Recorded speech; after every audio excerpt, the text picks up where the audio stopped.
This video is brought to you by Ridge Wallet, a slim front pocket wallet available in carbon fiber and titanium. With more than 250,000 sold, a lifetime guarantee and free shipping, get 10% off with the code GOLDFISH at ridgewallet.com. Hello everyone, it's Seth, probably better known as Saffron Olive, and it's time for another Instant Deck Tech.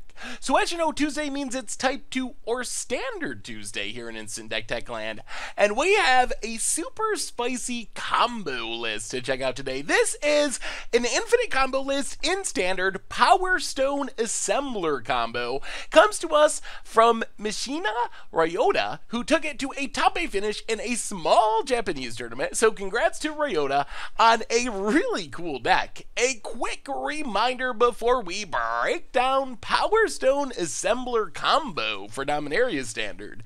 If you enjoy this deck and you want to see it made into videos, take a minute, click the like button, the subscribe button, leave a comment, anything you can do to support your deck, because whichever deck is most popular gets a shot at being made into videos next week. So Powerstone Assembler combo starts off with Powerstone Shard. This is our main combo piece. So this is kind of the Cloudstone artifact. So 3 mana, taps down a mana for each Powerstone Shard you control. So the goal of this deck is to get a bunch of Powerstone Shards on the battlefield. So to really combo off, we're looking for at least 3 copies of Powerstone Shard.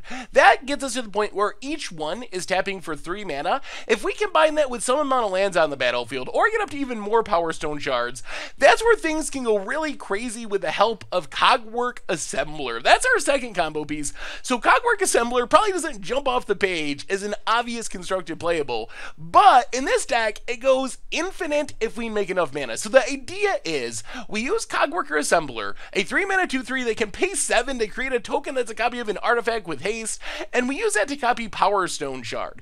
And then using the mana from the new Powerstone Shard, maybe combined with some other mana sources, some lands, we're going to activate it again and make another Powerstone Shard.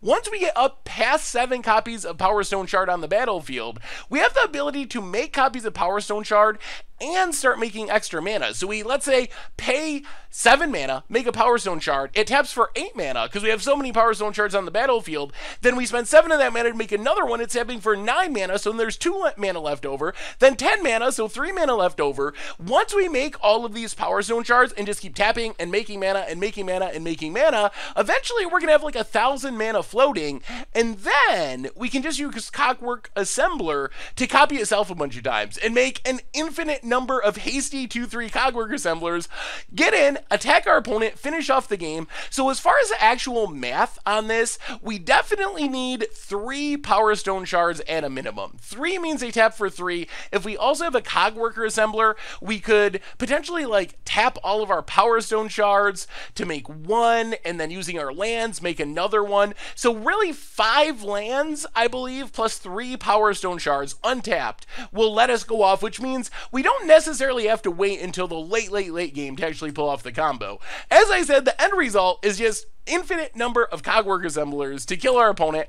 Otherwise, we can't just kill our opponent with Walking Ballista. So if we make infinite mana, if we're worried about it taking too much time to click through the infinite mana production, we can just settle for making like 40 mana, casting Walking Ballista with 20 counters on it, ping our opponent to death directly with Walking Ballista. Plus, Walking Ballista is just a good early game card if we got to kill a Glint-nest Siphoner or Llanowar Elves or something. Otherwise, we have a backup combo. We can win without our Cogwork Assembler.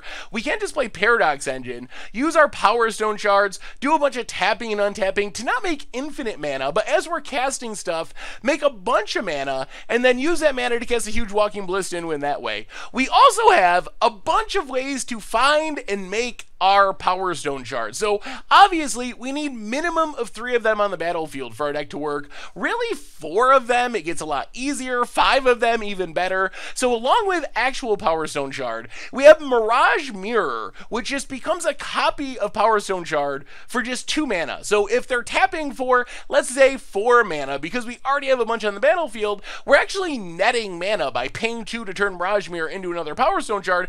Plus we can just get it on the battlefield, wait until we combo combo off, copy something else if we really need to. Meanwhile, Trophy Mage and Glint-nest Crane tutor up our combo pieces. Trophy Mage directly is the reason we can play only one Cogwork Assembler, because we can always tutor up with one of our 4 Trophy Mages. So initially we're searching up our Powerstone Shards to get up to that magic number of 3 or more, and then eventually Trophy Mage is digging out our Cogwork Assembler so we can just go infinite and win the game. Glint-nest Crane blocks in the early game, digs 4 deep for an artifact, which includes all of our combo pieces. So even though there's only 4 literal Powerstone Shards in our deck, we have a ton of ways. That's 12 slots that are dedicated specifically to making sure we get those 3 copies on the battlefield. Otherwise, we got some other ways of digging through our deck. Treasure Map just does some scrying, eventually some flipping. Kind of sweet with our Paradox engine, because we can kind of tap and scry and tap and scry and tap and scry as we're untapping it. Search for Escanto, once it flips around, great at digging through our deck to find our pieces. Also, both of these cards just put extra lands on the battlefield. So if we're trying to hit that mark of 3 untapped Powerstone Shards and 5 lands, flipping these around can help us achieve the goal that way as well. Otherwise, Fumigate for removal just to make sure we live long enough to combo off. Seal Away to deal with early game creatures. Commit to Memory does a little bit of everything. It's especially good if we happen to go on the Paradox engine combo. So we have a bunch of mana from our Powerstone Shards. We're tapping and untapping. Maybe we're running out of action, running out of cards to cast to keep untapping our stuff. Commit to Memory, once we memory it from the graveyard, draws us 7, refills our hand, keeps us comboing off to get up enough mana to Walking Ballista. Mana Base, Inventor's Fair, yet another way to dig out our Powerstone Shards, tutoring up artifacts, gaining us a bit of life as well. A bunch of dual lands, some basic lands. As far as the sideboard, Antiquities War seems like a great backup win condition. We have all these artifacts, these random mana rocks, these treasure maps, so we could just dig through our deck a little bit, eventually get the 3rd lore counter, attack our opponent with all these 5/5s, kill our opponent that way. Almost want some copies in the main deck, because it just seems like a great backup win condition and a great way to dig through our deck to find our Powerstone Shards. Angel of Sanctions gives us some removal, Authority of the Council specifically for aggro decks like Ramadan Bread. Otherwise, for control, we have Negate, also Hope of Gurupur, where we can set up our combo turn, where we attack, we sack this, post-combat main phase, we can kind of go off, go on the Walking Ballista kill plan, not worry about our opponent countering any of our stuff because of Hope of Gurupur. And that is Powerstone Assembler combo for Standard, and that's been our instant deck for today. So thank you so much for watching. I hope you enjoyed the video, and I will talk to you soon. Thanks for watching the video. If you enjoyed it, help us out by clicking that like button down below. And to keep up on all the latest and greatest, click that subscribe button. And don't forget to hit that bell icon to get alerts whenever we have new videos. And if you want to, check out some of our other sweet videos here and here.